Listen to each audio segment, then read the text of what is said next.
Okay, cheers, babe. Yes. This is our last night in Alaska. Just can't believe it. I know. We've been here for 6 weeks, and we've seen all kinds of different cities and towns, and had a lot of different experiences. Yeah, we did. I think we did Alaska just right. I mean, Yeah, I would agree. I think to do Alaska this way, you have to have, of course, a lot of spare time, and you have to have the funds to be able to travel on the road and pay for. Yeah, and do the adventures. The adventures are very expensive, let's say, but if you've figured it out, then your budget's going to be okay. And you have to be really healthy, because if you're not able to use your 2 legs to get places, you might as well just sit on the bus. Yeah. Which we're not ready for. So, what were your favorite things? Oh gosh, I definitely love seeing the nature, both the plant life and especially the animal life here. We were fortunate to be able to take some excursions, either by plane or boat, or both, to see bears in the wild. They were fishing for salmon. That was tremendous. We saw bears and moose along the road, bison along the road. I was absolutely enchanted with Canada. It's just so clean and pristine there. So you have to kind of adjust when you come back to the U.S., but then you get readjusted to the U.S., and then it's just like this marvelous, wild frontier land with a lot of history, beginning with the native history, the Aleuts, the Eskimos, Tlingits, and a lot of other native tribes, and how they met with the Russians, the Americans, and all the Europeans over the years. Okay, your turn. I'm sorry, but that's kind of what impressed me, is All right. mystery. So, What were your highlights? so I thought that Denali was breathtaking. It was so gorgeous, and we were so lucky to get a clear day and do the plane flight around Denali. Yes. And if you haven't seen it, the whole plane flight was recorded. It's on YouTube. Look for Breakaway Adventures, and you'll be able to watch it. So, but all of the little fishing villages and seaports, Soldotna, Homer, Seward, Valdez was beautiful. Here we are in Skagway, and it's equally beautiful and just so rich in the Klondike Gold Rush history. History again. Yeah. Well, I mean, one of the things that really excited you was to be able to go out salmon fishing. Yeah. That was really a big, exciting thing for you, and also Halibut fishing. Yeah. I mean, those were things that were just objectives of this trip. I wanted to go salmon fishing and have a salmon dinner that was caught that day. And likewise, I wanted to go halibut fishing and have a halibut dinner that was caught that day. And we got to do both. And you've had salmon and halibut prepared different ways by Chef Adrian. Yeah. And you are a great chef. So. Hey, it's all about getting fresh stuff wherever you are, and just hunkering down in the places where there's really not much supplies. So, Girdwood was a pretty cool place. Whoa. Why was Girdwood so fantastic? Well, because Toby made arrangements for us to have a spa day at Girdwood. The Alaskan Resort, which is probably about the most high-end place you can go to here in Alaska. I mean, we got to go to their hydrotherapy area, so this whole outdoor area that had hot pools, cold pools, steam rooms, saunas, yeah. and An exfoliation room. yeah, That was kind of scary. And then their Nordic massage. Mm.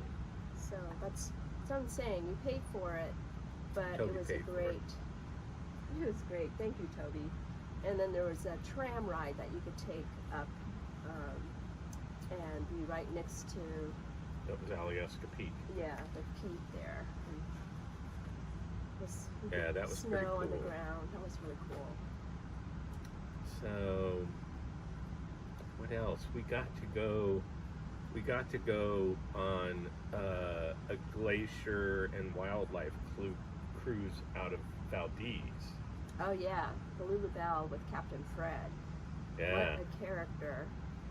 I mean, this guy has been doing these trips for 40 years, and it's just a non-stop narration of stories about the area.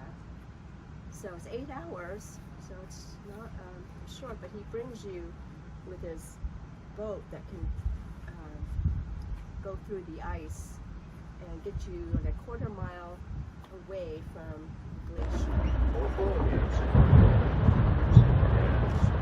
And there were parts of the Columbia Glacier that were so deep blue, and that's caused by, it's called ancient ice, and it's so old and it's been so compacted that it just is it's almost like ink.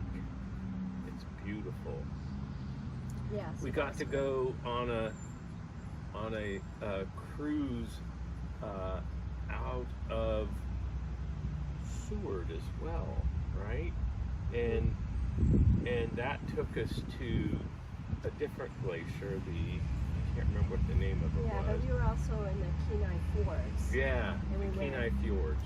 And then you could hike in this, if you take the water taxi, which is a cool experience. We did a 7-mile hike there, and it was fabulous. But the cruise in the Kenai Fjords, we came across a pod of humpback whales Oh yeah, that were bubble feeding. So they swim around, they blow a bunch of bubbles, it herds a school of fish into the center of the bubbles, and then the whales all come up together and have lunch. And it's just wild to watch all of them pop up out of the water at the same time. That was pretty cool. and then there was orcas, which are really cool. They didn't like jump out of the water, which it would have been easier to take a picture of, but there's the fact that they have their dorsal fins and you can see the white markings. And then the puffins are the cutest birds, and deers, cormorants. And I know we went to an aquarium, which helped you really see what the sea life is like. And then we went sea kayaking, we've been regular kayaking, we did in hot springs. Yeah, we've done a lot of hot springs A on lot this of trip. different experiences, and we'll definitely note which things were the best, I think. And depending on what kind of person you are, you could recommend something that you would really enjoy. So, would you come back? I would come back, definitely. What things would you do that we haven't done this time? I think it's a matter of visiting places that we couldn't get to because it didn't fit our schedule. Like it would be nice to go up to the Arctic Circle. It would be nice to see some more of the national parks, which are very hard to get to. So it's usually by plane or boat. I'd like to go up to Dawson City, the other end of this Gold Rush Trail. But you know, Alaska is such a big state, and you would just have to break it up into different trips. Yeah. I think the other thing that I would like to do is to be able to see Kodiak Island. Yeah, I think it would be really great to see those outer islands. Yeah, some of the Aleutian Islands.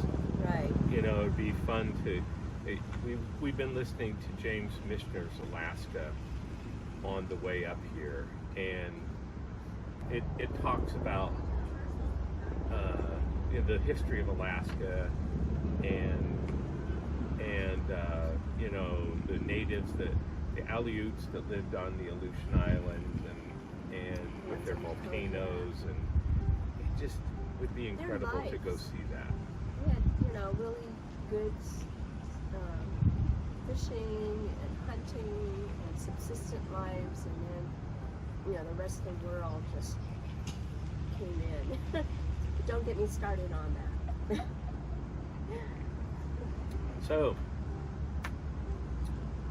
you know, I think we have a little bit of laundry to do tonight. Let's not talk about laundry. Well, that's part of the trip. I mean, there are things that we learned on this trip. One of them being that you've got to be a pretty good mechanic to repair stuff on the road, because there's been a lot of breakdowns. We've had flat tires, we've had airbags that wouldn't inflate, we've had lines fall off the wall, we've had a toilet that wouldn't hold water. There's just been all kinds of stuff. And somebody could fix it all. Well, you know, I mean, I think we were fortunate that way. I learned a lot on this trip about do-it-yourself mechanics. So I learned a lot about making reservations kind of on the fly. Yeah. Very little of this trip was. Yeah, we had to book everything that was going to be popular that we knew about. But just the day-to-day living, we've been able to manage getting, you know, camping sites on the go. So that's amazing. And I think one of the things that's done for us is it's allowed us to be pretty flexible. When we find some place that we want to be, we can always stay an extra day or two, because we know that we can take something else off the list and just not go there. And so we've done a fair amount of that. Well, hello there, buddy. Okay. Well, I think it's a wrap for now. Yeah. So we're going to be tomorrow. We're going to take off and we're going to head to Watson Lake, which we stayed at. That's where the Sign Forest is. And then we're going to be heading down the Cassiar Highway through British Columbia, and I'm really looking forward to that. So we still have a month left to go, so there's lots more adventures to be had here, but this is our last night in Alaska, and it just has been epic. I just am so happy that we actually did this trip. This was really a trip of a lifetime. Yeah, it is. It's been gorgeous. So, all right. Catch y'all later. Did I tell you about losing the drone today? That was heartbreaking. I don't know what happened, but it just decided to go off on its own. It lost contact with the controller. Yeah, well, it might have something to do with the cruise ships and the helicopters and the airport that are nearby. It might.